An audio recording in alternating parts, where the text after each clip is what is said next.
Hi everyone, happy Earth Day. I'm Savana Roach and I am on the board of directors for Sustainable Tallahassee. And this year for Earth Day, we are focusing on everyday sustainability and want to talk about how you can incorporate more sustainable practices in your everyday life and share some of what we do on our end to help make the local Tallahassee community more sustainable.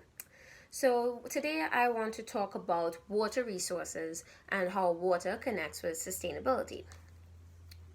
You've all heard about the carbon footprint. Well, there's also your water footprint. That is to say, that everything that we use takes a certain amount of water to produce it, from the food that we eat, the clothes that we wear, the household items we have. Everything took some amount of water to create it. And while water is a renewable resource, it is also precious and valuable, and in some areas it is rather scarce. And so we need to do all that we can on our end to be conscious about how we use water and to conserve it wherever we can.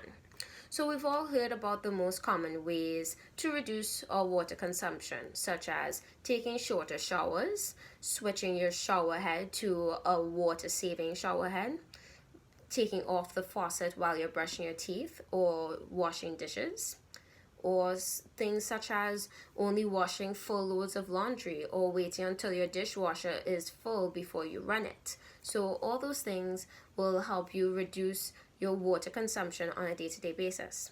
However, in today's video, I want to focus more on some unconventional ways to reduce your water footprint that you may not have thought about. But if you have thought about it, that's great.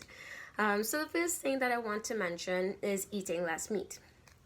Personally, I've been a vegetarian for about 13 years now, and while I know that is a lot, we're not asking you to swear off meat for the rest of your life. However, meat does take a significant amount of water and resources to produce on the mass scale that it is being produced today.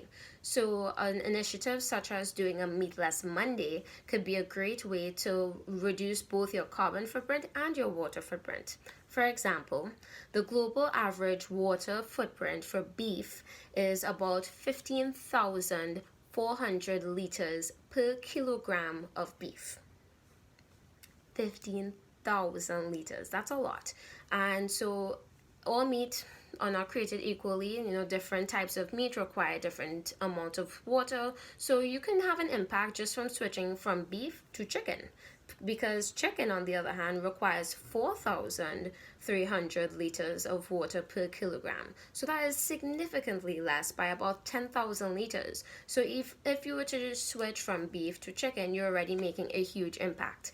And to have a further impact, you can go a whole day or as long as you would like without any meat at all, because most vegetables use less than 500 liters per kilogram of food.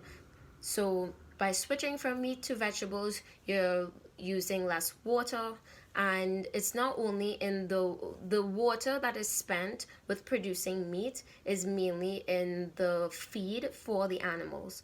Yes, there are sustainable ways to raise meat. However, that's not the reality that we currently live in. So with the mass production of meat, especially beef and chicken, but particularly beef, there's a lot of water involved with producing the feed for these animals. So the more water involved, the more water being spent. So if we reduce our consumption of beef, it will thereby reduce the demand, and so less water will be spent in the long run.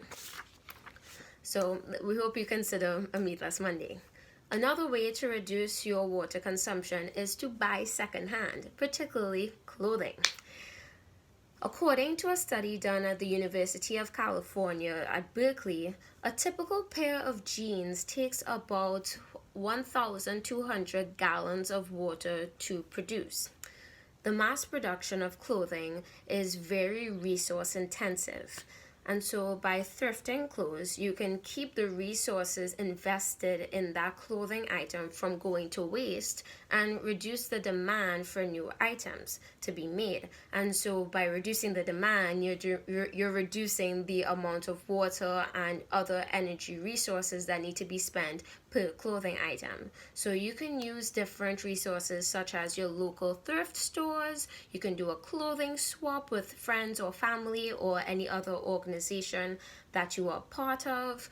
You can always thrift online from stores like Poshmark. I myself am a big advocate of buying secondhand clothing on Poshmark. For example, the shirt I'm wearing in this video, I just bought secondhand on Poshmark. So, it's a great way to reduce resources because you are keeping things in circulation, and that item of clothing is not going to go to waste. It's not going to end up in a landfill. The less things we can put in the landfill, the better.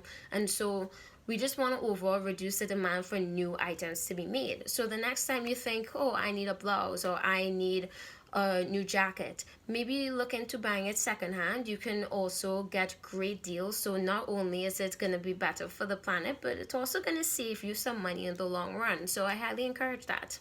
And so those are the two main unconventional ways to reduce your water footprint, mainly through eating less meat and buying less new items. So I would like to really encourage buying secondhand as much as you can.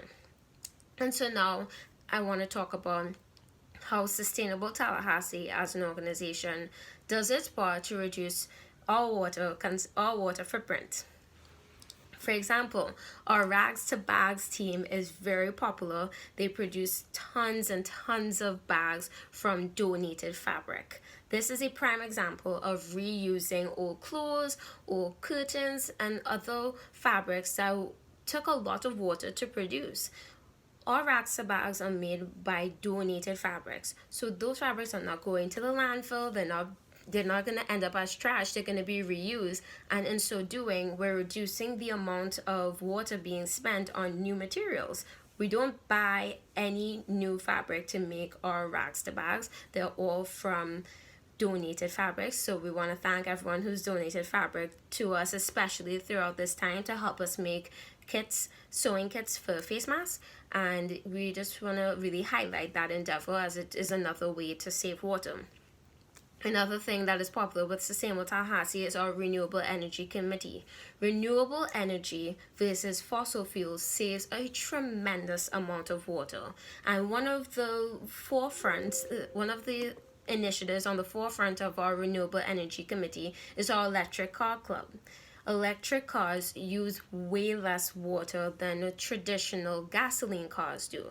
And while we know that, yes, not all of us can afford to have an electric car, it is a good initiative that is worth highlighting. And so if you are in a financial position that you are able to make the switch from a gasoline car to an electric car, we highly encourage that too.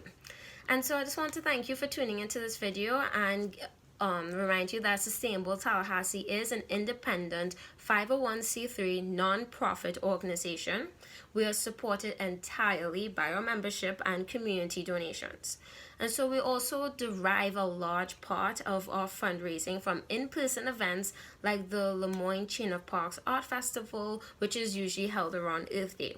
And unfortunately, that has been postponed this year due to the pandemic. So at this time, we want to say that as such, we really need your support right now more than ever, and your contributions are vital to Sustainable Tallahassee to operate our programs and help make our local community a more sustainable place. So please take the time to go to sustainabletallahassee.org and click the donation button and give whatever you're able to.